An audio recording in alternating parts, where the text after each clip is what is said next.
સૌરાષ્ટ્રના સ્વાદપ્રિય લોકો જેની આતુરતાથી રાહ જોઈ રહ્યા હતા તે કેરીની સિઝનનો જૂનાગઢમાં વિધિવત પ્રારંભ થઈ ચૂક્યો છે।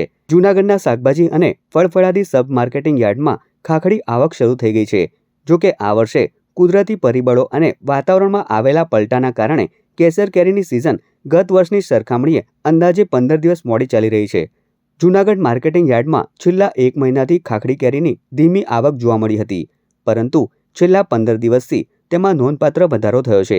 જૂનાગઢ કૃષિ યુનિવર્સિટીના બાગાયત અધિકારી ડી.કે. વરુના જણાવ્યા મુજબ આ વખતે આંબામાં મોડું ફ્લેવરિંગ આવતા કેરીનો પાક મોડો આવી શકે છે, તેમજ મધ્યો રોગ આવવાથી અને જીવાત હોવાથી દવાનો છંટકાવ નહિવત કરવા માટે તેઓ કહી રહ્યા છે।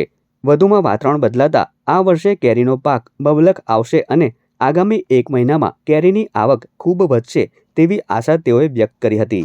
હું અહીંની રહેવાસી છું। અમે અહીંયા 3-4 વર્ષથી ધંધો કરી છીએ આ રોડ ઉપર।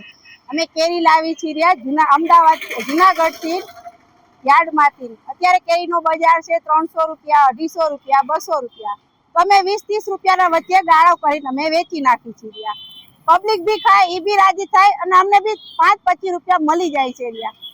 સવારથી લઈને રાત લગીમાં વેચાણ થઈ જાય। આખા દિવસમાં 30-40 કિલો વેચાણ અમારું થઈ જાય છે। તો અમને 400-500 રૂપિયા આખા દિવસમાં મળી જાય છે, એ અમારું રોજ।